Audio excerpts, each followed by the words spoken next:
unleash your inner Goldilocks, how to get it just right. Thank you so much for joining us for another amazing hour of conversation with a wonderfully interesting and impactful special guest today and our live audience. It is truly an honor and a pleasure to share this hour with you every week, because to me, every human interaction is an opportunity for transformation. And as we come together and we think through and talk through and figure things out, we are each transforming in magical ways to make this world and our lives deeply, deeply meaningful. Today's conversation is about the importance of allowing children to be raised as who they are instead of what they want, what we want them to become. Every child is a gift. Every child is a soul that we are gifted to raise. And how do we bring out the best in that soul and allow it to thrive and allow it to find its place and its meaning? That is the call to action today. And that is how we want to start the year, because children are our future. They are our future. They are our legacy. And how do we make it happen? To have this important conversation with me is Wendy Hooton. Wendy, welcome to the episode. It is such an honor to have a courageous and loving mother who knows how to love and let go and raise a child in a way that their strengths are the focus. And you've been successfully integrating humor and joy and everything else into the process. And I cannot wait for the audience to hear you and get to meet you. Thank you. I'm excited to be here. It's an honor actually to be here talking on this topic. So thank you. My pleasure. So as we get started, Wendy, take us back to what motherhood was like in terms of being pregnant, getting ready to have the baby. And there's a whole emotion and activity that goes around with it from pregnancy to birth and thereafter. So talk to us a little bit about how your experience was and what your hopes and dreams were, and then how you had to maybe even flex and become agile and flow with it. Oh, I'm so passionate about this topic. When I was 23, I had been married to my husband for about almost 4 years, and we decided to start our family. So we got pregnant rather quick. And I had a very eventful and non-eventful pregnancy. I was excited. I was young. I was 23. I had this perception of what motherhood was going to be like for me. It was going to be perfect. I was going to have the perfect child. He was going to fit we were going to become a family of 3, and we were just going to be perfect. And so I had this easy, great pregnancy. And then when I had my delivery, again, very easy. I brought him into this world so excited, I was elated, and they put him in my arms and I was just full of love. He was beautiful. And I just couldn't believe how amazing. In fact, as soon as I had him, the whole experience had been so amazing that the first thing I think I said was, wow, that's it. I mean, I want to have a lot of kids if that's how great this experience was. Just so great for me. But I didn't see what those in the room had saw. All I saw was a baby and I was full of love. And so, but he was born 3.5 weeks early. And so he had some jaundice. So they whisked him away to the NICU, and he was there for a couple of hours. Daddy went with him to give him his first bath. And when he came back to the room, he was a little bit more mellow, but I just interpreted it as it had been a long day for us. And so we, were just resting in the room. And around 2:00 in the morning, the pediatrician came in holding my child. And, normally they come wheeling the baby in their little bassinet. But this pediatrician was actually holding my baby, and she asked if she could sit with us. And she sat down, and our son was just 3 hours old when we heard the news that they thought our baby had Down syndrome. And in those first few moments, I was, again, young, naive, uneducated on the topic. My world was shattered. I was devastated. It was not what I was expecting. I knew nothing about, or like I said, actually very little about Down syndrome. And so my world just crumbled. And that's how our journey began, full of fear, full of sadness, full of anger, full of what did I do? I was devastated, and I didn't know how to move forward because Down syndrome didn't fit in my plan. I didn't want him to have Down syndrome. I didn't want to be the parent of somebody with Down syndrome. But again, it was all because of fear of the unknown. And I don't, do you want me to keep going, or do you have any, do you No, want, no, so let's talk. And I'm glad you brought up the emotions leading up to it, because every mother goes through her own set of those roller coasters, even when the child is born very healthy, right? Because unlike the other parent, the mother carries the baby. The baby is inside of you, it's part of you, it's hormonal, all of these things you're feeling. And having that surprise is a shock. And so as a young mother who was not aware of what's going on and how do you deal with this, what does this mean, there was a lot of information coming at you and a lot of questions, right? And you were anticipating with love and joy, and now all of a sudden you're realizing, oh, this is not going to be that easy, because you thought you were going to be able to have many more children. This was so easy, right? That shock. How were you able to deal with that shock? And what was the support system that was around that allowed you to lean in, or did you have to figure it out all on your own? So I did kind of have to figure it out on my own, because back then there was support, but it wasn't anything like it is today. And at first I didn't know how to deal with the shock. I felt guilty for the emotions I was experiencing. And I felt every time I looked into my baby's face, I felt guilty because he was just an innocent little baby. And so I think the thing that helped my circumstance was that he had to be in the NICU for a few days. So I stayed in the hospital with him, and he and I were able to have those first few days a lot of time alone together. And just as I gazed into his face, he grew on me. He was my child. He was my baby. He was a precious, innocent soul. And if what they were saying was true, and believe me, I was praying they were wrong. I prayed harder than I had ever prayed that those test results would come back, proving them wrong. But at the end of the day, there was nothing I could do to change it if they were right. And so I just had those days to learn to love him, to create that bond. And I think that's really what helped us.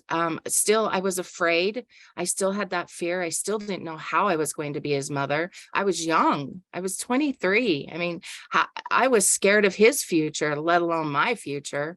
And so I just kept looking into his little eyes, and he would just look at me, and I just knew. I knew that this baby, I felt like I was suddenly a warrior. And I found this strength. And by the time we left that hospital, he was going to do anything and everything he wanted in his life. And I would be that person behind him, cheering him on, fighting for him, helping him, doing everything we could to stop whatever got in our way. I love the way you talk about this, Wendy. When I spoke to you, that's what inspired me when I first met you. the fact that you have that innate power, the power of raising children with love to live their best life. And you embody this, you truly believed this. And that is what propelled you. And that is inherently what motherhood naturally gives, but not everybody gets to experience it with that full force that you had to deal with. So as you take a look at the trajectory from there to raising the child, what are some of the things that you had to do, change, and modify in order to be the mother for your baby and bring out the best in him and bring him into the world in a way that he is resilient and he is agile and he's functional? Because sometimes parents give up. Yeah. And you know, that it's easy to want to do that. Some of the things that I had to change, first of all, my own perspective, my own attitude. You know, I had to learn to slow down. I had to learn to simplify my how I thought, how I spoke. I had to bring things down to a level that I could get him to understand. So some other things I had to do were just being his advocate, you know, in schools. I wanted him to have an education, and I wanted him to learn the most he could learn at his capacity. And oftentimes I was told I was expecting too much of him. And in reality, that was so frustrating for me, because how is just wanting your child to read and to write how's that expecting too much of that child? You know, I just wanted the same education that other children were having. I wanted my son to be in sports, whatever sports fit for him, you know, so I would just find that sport that he was interested in, and I would sign him up, and I would, you know, be there cheering him on. And in some cases I had to sign him up secretly, because they would try to tell me that there were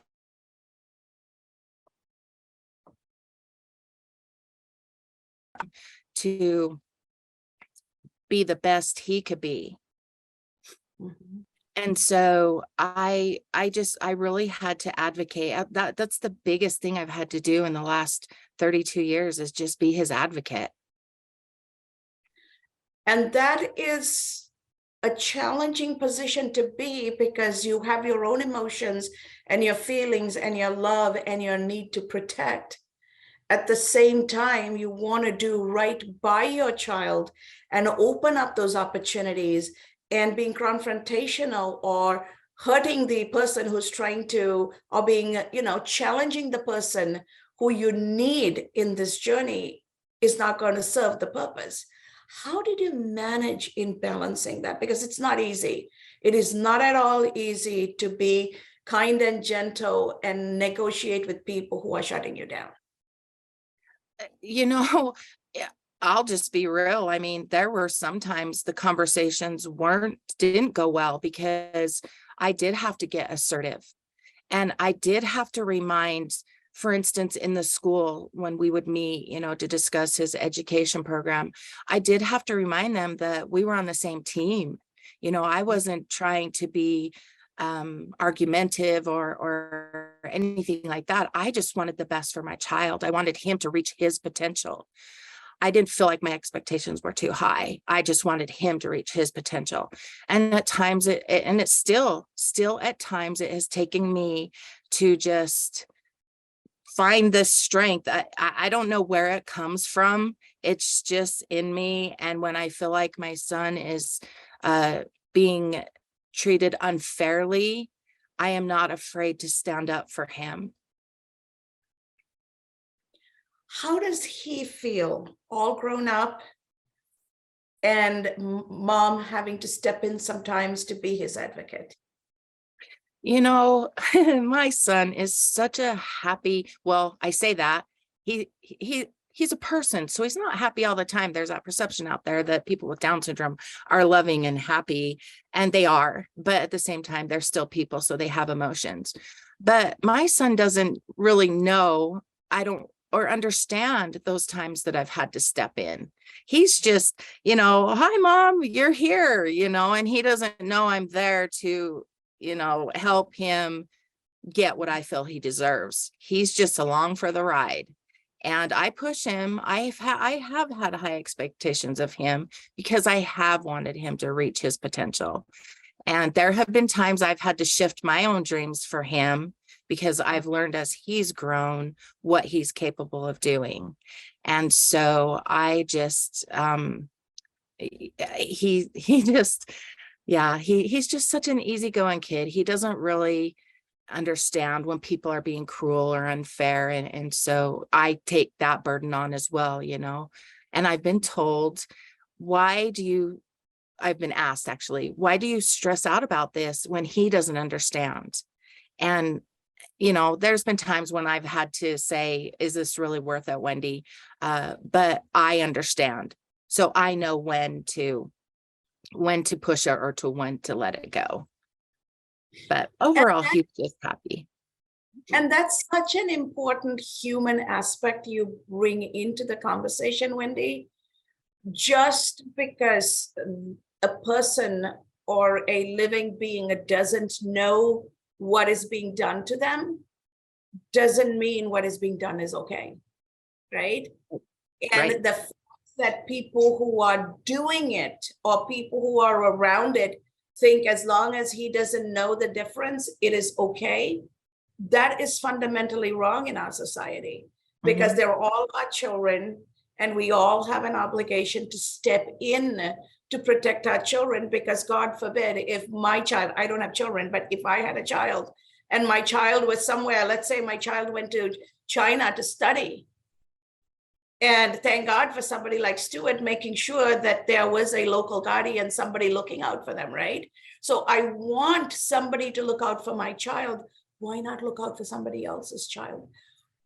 From your experience, Wendy, what do you think make people not realize that they're all our children? They're all our children, and when we are there for each other's children, all our children are going to be okay. That is such a simple concept, but it is so hard for people to actually grasp. I can only speculate here, but I think in my situation, because Matt is so easygoing, I think there could be a perception that that kind of stuff doesn't happen to him, or that things are easier. They don't know what goes on behind closed doors, right? They don't know the things that we have to do to help him be that easygoing person. So I think because of that, and again, I'm speculating here, it may not appear there's a need, that how great the need is because of the joy and the happiness that they resonate, or that my son resonates the majority of the time. So, and there have been times in his life that I have been told that for instance, in the playground, he was being bullied and he didn't understand what these kids were doing. He just wanted to play with them. And somebody oversaw this and they came to me and told me what had been happening. And so I was able to take that circumstance to the school and say, look, what do we need to do to teach these kids that it's not okay? That he won't defend himself, that he will love them even an hour after they've done this to him. And that's just gone. That's what's happened throughout his life, is that those times have happened. And I've had to just kind of approach the subject and say, hey, look, that I'm here to be Matt's voice. I'm here to speak to this circumstance that's happened. And you may not be aware, but I'm going to, bring the topic up. So that is very, very important to understand and realize, because if somebody is not able to process the harm or the meanness, and all they do is embody goodness, Mm-hmm. how do we then raise our children to be good to everybody and not become bullies, right? Every parent has a responsibility to make sure their children don't become bullies and victimize other children. So as I hear you talk, I really want you to share a couple of fun stories about your son as he's growing up with that innocence, right? Because what he embodies is the capacity to love unconditionally and embrace that innocence regardless of who does what to him. Yeah. So that itself is a lesson for everybody in his life. It's a joyful reminder how simple life can be if we can look at it through his soul, his lens. So share a couple of happy, joyful moments or funny moments. Well, I don't know if this is the place to interject this, but I actually am in the process of writing a book right now. And my book is all around, every chapter is a funny situation that he has put me in.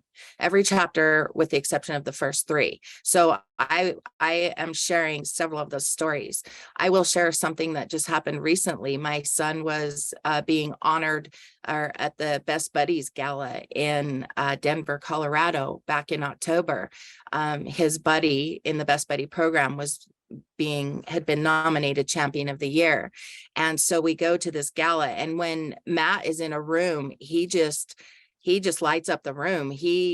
There's no humility about Matt. He thinks he hears his name and he's up there and he's booming and he's like, me, and he's not afraid to just start dancing wherever he's at. And, he gets on the dance floor and he can put everybody's dance moves to shame. I mean, he's just out there kicking up his heels and having a good old time and not afraid of what others may think of him.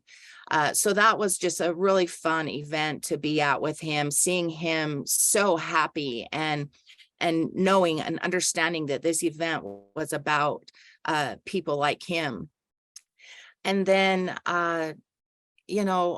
gosh, he's so unpredictable. We'll be driving in the car and he'll suddenly start singing a song at the top of his lungs, and he doesn't know all the words, or he can't, he's gotten a longer tongue, so it's harder for him to speak more clearly. So the words that come out, the way he hears the song and what he says, it just cracks us up. We're always laughing. Even last night, we're watching Star Wars and he runs up to his room and he comes down with this itty bitty lightsaber. And he's going to get in there and start doing, his Obi-Wan Kenobi lightsaber moves. So he's just unpredictable. That's the word that just keeps coming to my mind when I think of my life with Matt, is unpredictable, regardless of the circumstance, whether it's been a good one or a great one or, a harder one. It's all unpredictable. That puts a smile on my heart as I hear you speak. And that is real joy, right? He feels that real joy and he's able to give that joy to people around him. What words of wisdom do you have for those of us who don't have the experience with the Down syndrome child? How can we understand and be supportive and be the right community member when there is a Down syndrome child in our community?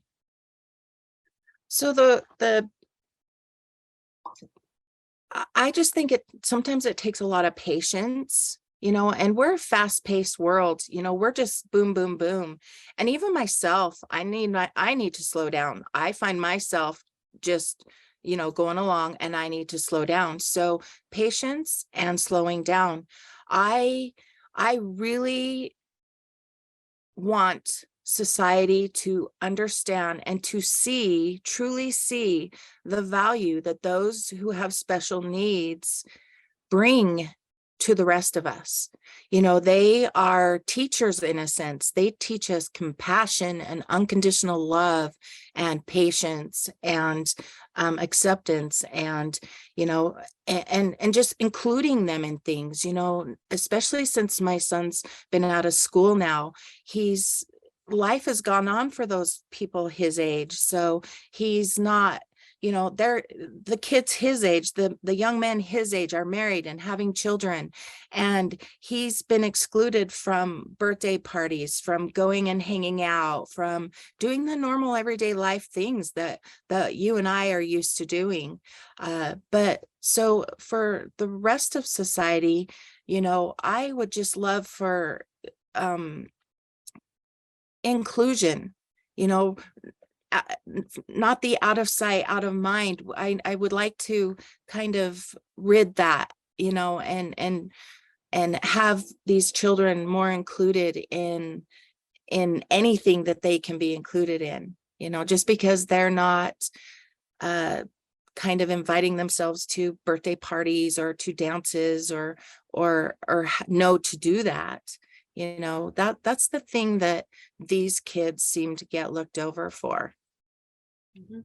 So the everyday activity and celebrations that everybody takes for granted, these people, these children, as they grow into young adults, they are not a part of.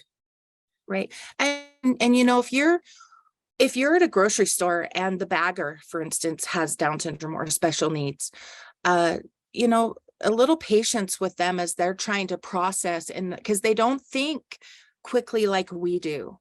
So if they're trying to process not to put the eggs on top of the bread, so, and to do that, it takes them a little longer, and they may be distracted because they want to visit, they want to socialize, they're happy to be around people. So just a little more, that's a situation, a circumstance, or an example, I guess, of being more patient, with somebody who may be working or stocking the shelves, or maybe pushing the carts in too slow, or something. I observe, I watch people, in restaurants when the young man is bussing the table, and the whispers around, because he's not going fast enough. And that, again, I think that's because we're so fast paced. We just need to slow down a little bit and give them that chance.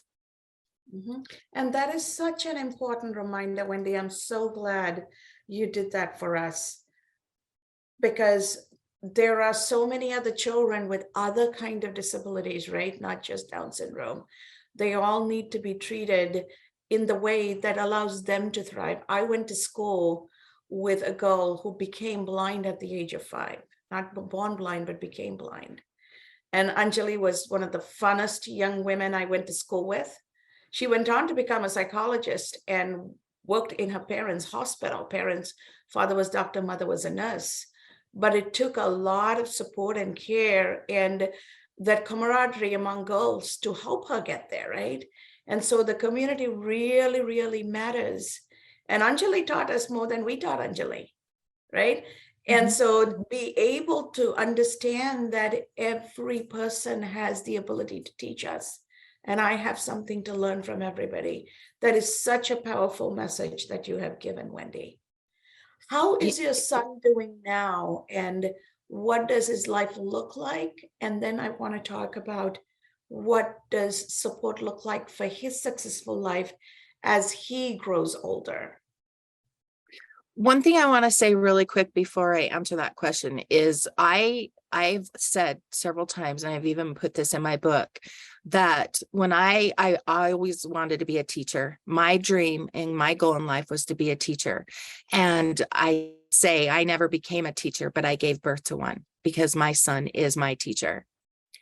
So what is my son doing now? Is that what you asked me? And so the pandemic kind of messed with our schedule a little bit. He goes to an adult day program, and he went to the same program for over 8 years. And then with the pandemic, things changed with that program. And so I found myself in in a position where I was trying to find things for him to do, because dementia is really common in people with Down syndrome, and they tend to get it younger. So I've been really paranoid, about my son not being stimulated, not getting enough interaction with others, social interaction.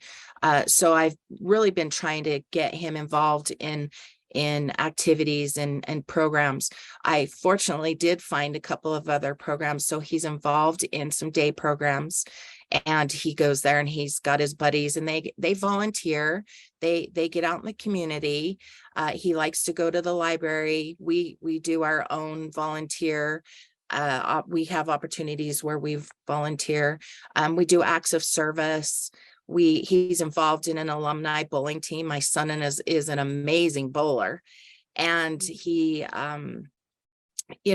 basically, I don't let him watch a lot of TV or do a lot of the video games. I'm kind of torn, because they can be educational. They challenge him. He's got to do the fine motor skills. He's got to think fast. So I kind of encourage video games a little bit, but he doesn't play them a whole lot. He loves to read. He loves to write. And we're actually going to be pursuing a project hopefully starting in the next year, where he's going to be a co-author on some books some ideas we have. So, but I do my best to keep him busy, create a curriculum for him when he's not with his day program. He hangs out with his friends. He went out with his friends last night. So, and then of course he's involved in the Best Buddy program. So we really do try to keep him busy. That is so amazing that you have thought through all the aspects of his continuous sustainable growth, right? And you're making him a part of it. You've mentioned your book, so I want to take a moment and honor that. And are you in a position to share the title of the book, when your book is coming, and where can we find that information, so that at that moment we can support you and make sure that we celebrate your book launch and be a part of that successful launch? This journey has been so amazing. I'm so excited. I had no idea I'd be writing a book until right after the pandemic. So it's been fun sharing this story. It's written. I've done the first edit, and I'm getting ready to rewrite and go into my second edit. The goal is to have this done this year, published this year. And I'm hoping for October for Down Syndrome Awareness Month. So if not sooner, I would love to have it done sooner. The title of my book right now, it's my title, and I hope nobody talks me out of it. But the title of my book is Big People Don't Pee in the Park. And I've titled it that because of a situation that happened to us in a park one day. And that story in my book. And it was hilarious. And when I was telling somebody about it, just when I made that statement, it just stuck with us. And we were like, that's a good title for a book. So, and I'll have a tagline that, calls out the Down syndrome. So because I do, or those who are differently abled, I do want to make sure that, the audience, I attract that audience for that book. And my intention with the book, the reason I started writing it is because I noticed that a lot of these new parents, in the 32 years since I had my son, a lot of things have changed. There's been a lot of growth in the special needs community as far as resources and support. So but the one thing that hasn't changed is what I noticed is that those emotions. I've seen, parents come onto the social media platforms and they make comment about, how they've just kind of hung back a little bit. They've been trying to, just take in what they've been, dealing with. And it took me back to my very first, every time I read that, it takes me back to those first few moments with my son. And so I just felt a need to I just wanted to scream to all these new parents and even anybody who needs the message that this is such an amazing life. You know, it's been, I could have never imagined the joy that I would be living in the last 32 years. Yes, it's been hard, but I wouldn't trade it for anything. I have had so much joy. And so that's the message that I want to get out is it's okay to have these feelings. Go ahead and allow those, the fear of the unknown, the grief, the sadness, the anger, whatever. But then all we can do is take it day by day and experience the love and the laughter day by day. Absolutely. And that is such an important reminder, right? When not only when we have differently abled children, but when children do things, sometimes even when as married couples, spouses do things, right? Or as we age and we go into that stage of dementia, this is a good reminder for all situations in life. And I so appreciate you being able to talk about this and giving us a moment to just pause, slow down, and truly think about what matters and how should we show up. Mhm. And the Goldilocks community is going to be here for you as your book launches. So we will be there to support you. Everybody knows where to get a hold of you, but is there a website or something folks can get a hold of you if they want to continue this conversation, Wendy? And then after that, I'm going to open it up for a conversation with our live audience here. Yeah, I have a website. It's wendylhooton.com, and that's WENDYLHOOTON.com. You can connect with me on social media. I have some links on my website, and you can also reach out to me through my website. So I have some resources available there, and I'm excited to, connect with anyone who may need some parent-to-parent support or who may need some insight on my life and my son's life. Thank you. Thank you, Wendy. I am going to put you, John, on the spot since you're here to support Wendy. Is there anything you want to add to this conversation as the supportive spouse here? Well, I come into it from a perspective of an outsider, so to speak. I'm not Matt's biological father. I'm his stepfather. So being in a relationship with someone who has special needs, I find myself not treating him delicately or with I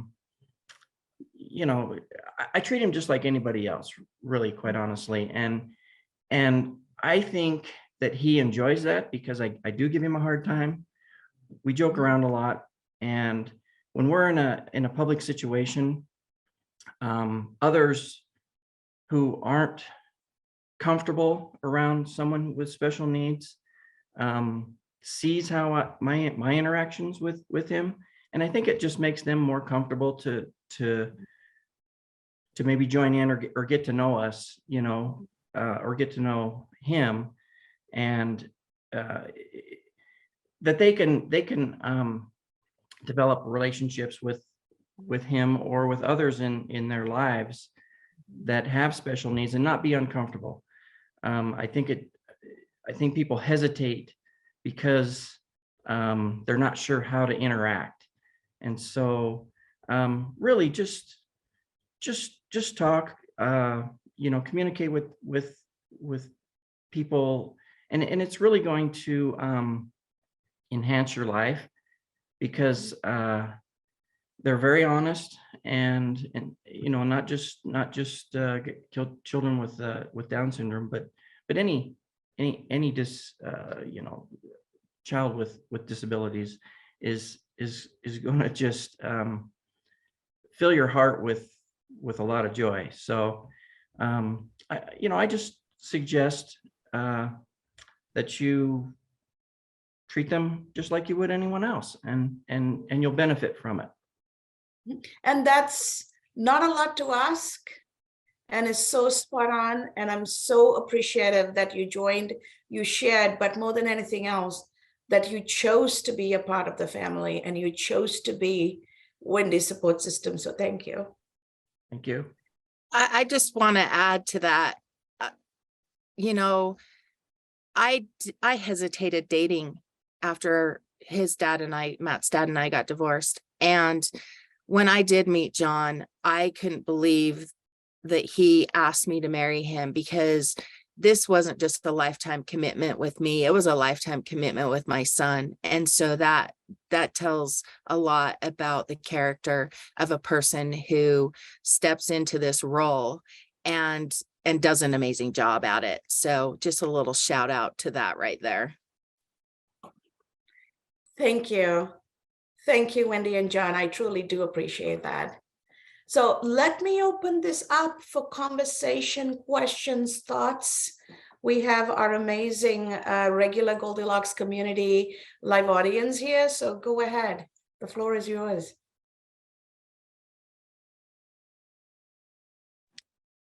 I'll pop on, ask a question. Thank you for your comments. They're really very beautiful.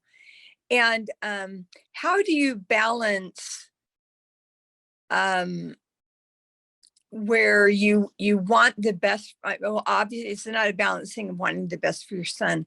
It's understanding what he is, the balance between enabling him / pushing him to accomplish and develop all that he can be, versus recognizing that he does have challenges. He is not going to be the same as other children who do not have Down syndrome. So how do you find that balance between helping him develop all that he can while also recognizing his limitations? That's a great question. A lot of it is me pushing him. If I let him do everything he wanted to do, he would do nothing.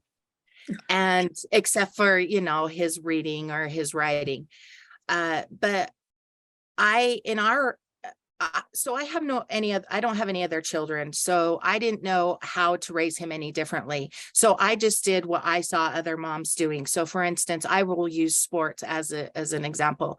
When I tried to find sports for him to be involved in, we tried t-ball. Of course, t-ball's boring for any child, but for him, when he's sitting on the ground picking dandelions out of the grass, that was my clue. This isn't for us.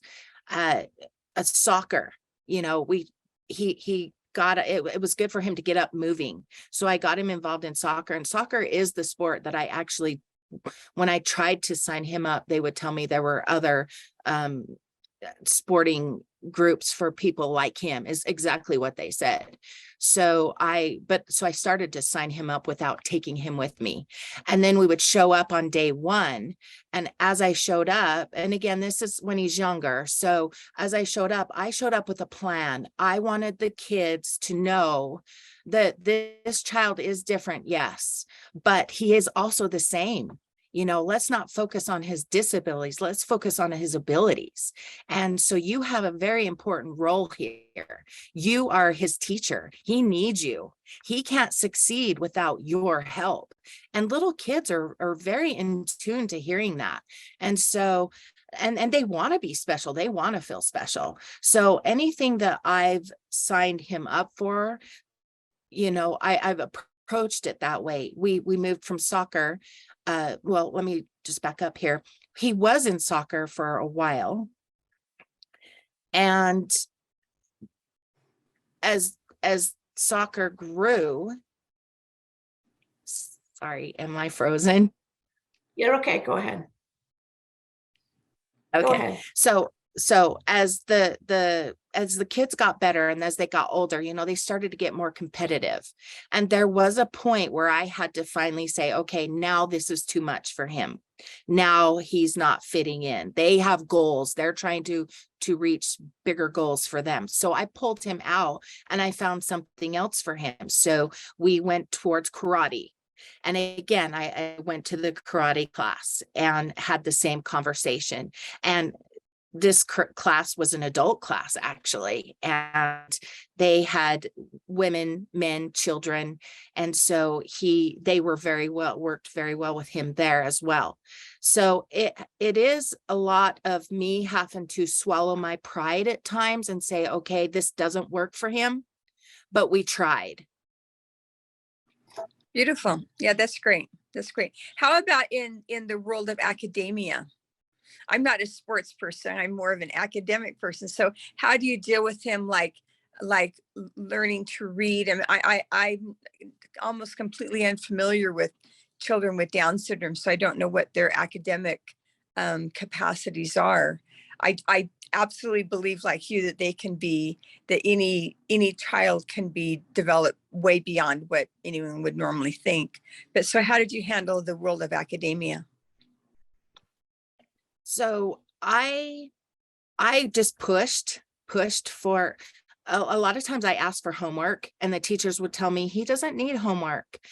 Let us take care of that here. No, I want him to have homework because I want to, one, gauge what he's doing in school, and I want to be involved. And you can't just, it's got to be continual with them. I can't just have him go to school for 6 hours and then the rest of the evening we're not working on anything educational. So it gave me the opportunity to continue working on that at home. I had to be careful with how much I pushed him at home because I didn't want it to be overwhelming either. Another thing is there's a lot of talk around inclusion. And for me personally, I didn't want my son in a classroom of 35 to 40 children trying to learn to read and write when he didn't have that one-on-one assistance. So I encouraged my son for his academics to be in the secluded classroom for his reading, for his math, for his the basics. And then for inclusion, I wanted him out in dance. I wanted him out in weight training. I wanted him out in drama. I wanted him out. So that's where I focused on the inclusion. I supported him being in the secluded classroom for his academics. Great. That's a great answer. Yeah, and that's a very nice balance. Thank you. Thank you so much, Wendy, and thank you for the wonderful question, Robin. We have time for one more question. Go ahead. Go ahead, Stuart. I mean, there's a lot here, and there's a couple of very, very important things that I think are worth pointing out and noting is that we see people as different, whether they've got special needs or not, whether it can be a race thing, it can be a color thing, it can be anything. We see people as different.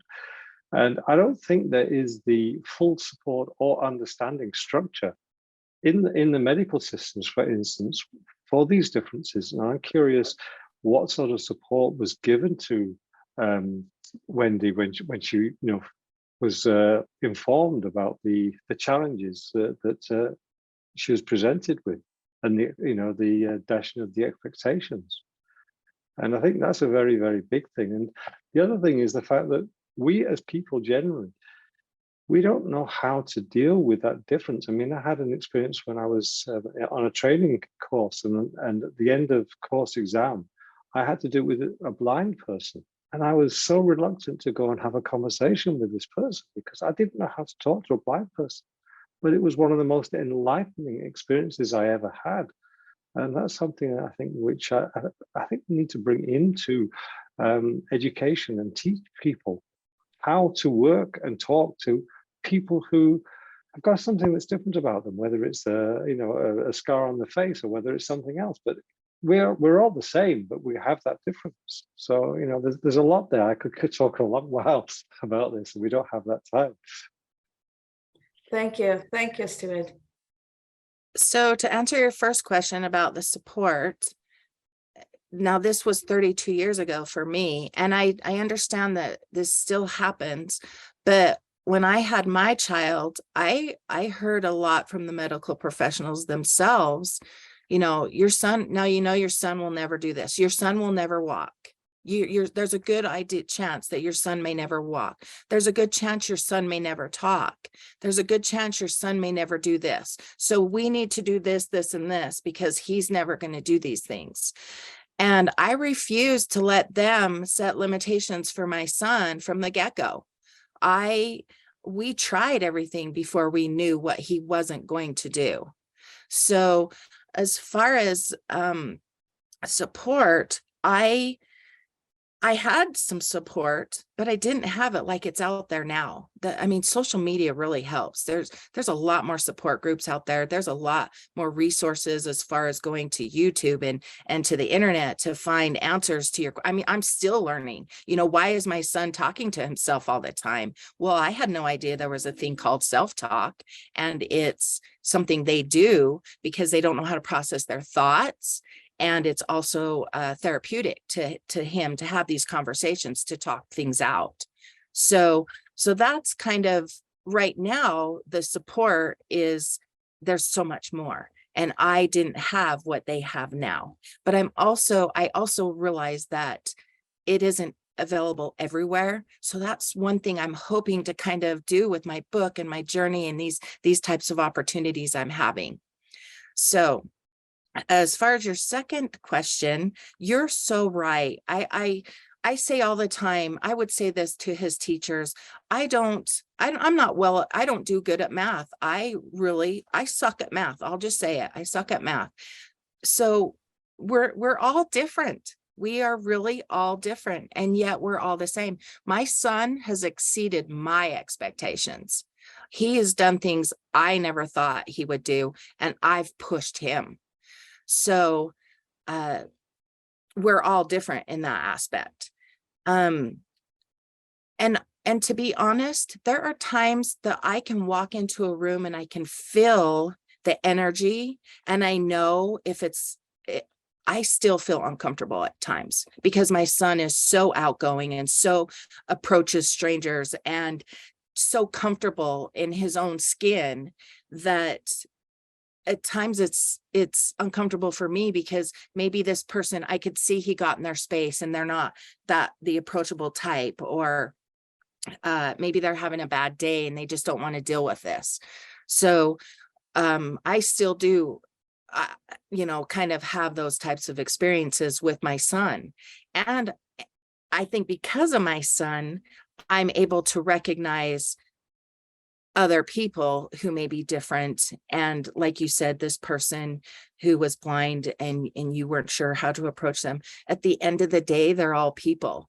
And so they're either just going to give you that vibe, I don't want to talk to anybody right now, or welcome you in.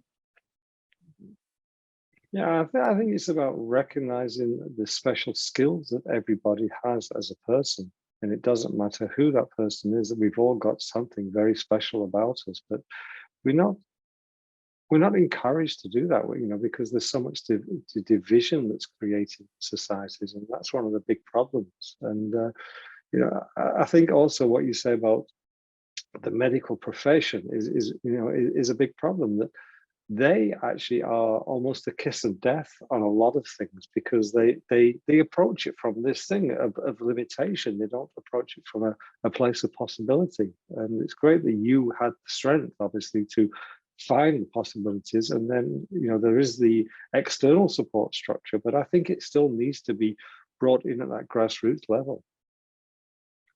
Definitely a work in progress. We're all growing still.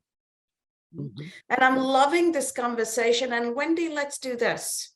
When it's time for your book launch and the month of October comes around, let's regroup and have a bigger conversation about how to support Down syndrome children and how to make a truly inclusive, not just race, gender, that definition of inclusion, but truly the human inclusion. And how do we make it possible for everybody to live their best life? Let's regroup and have this conversation, because this is a conversation that we need to continue to have and bring other people in. So with that, as we bring this to a close, with immense gratitude for you being able to share this wisdom with us and allow us to take a peek into how we can become better human beings. What closing thoughts do you have for all of us? I think these questions have been great, and they've kind of been what's on my mind. It's just, to see these individuals, to see their value, to love, to help them with their opportunities, to help give them opportunities. And yeah, so that's my biggest message, just these individuals bring so much value, and we really can learn from them. And if we talk and stop and take a moment and just, simplify, slow down, we can learn so much. Thank you so much, Wendy. I appreciate your time, appreciate your vulnerability.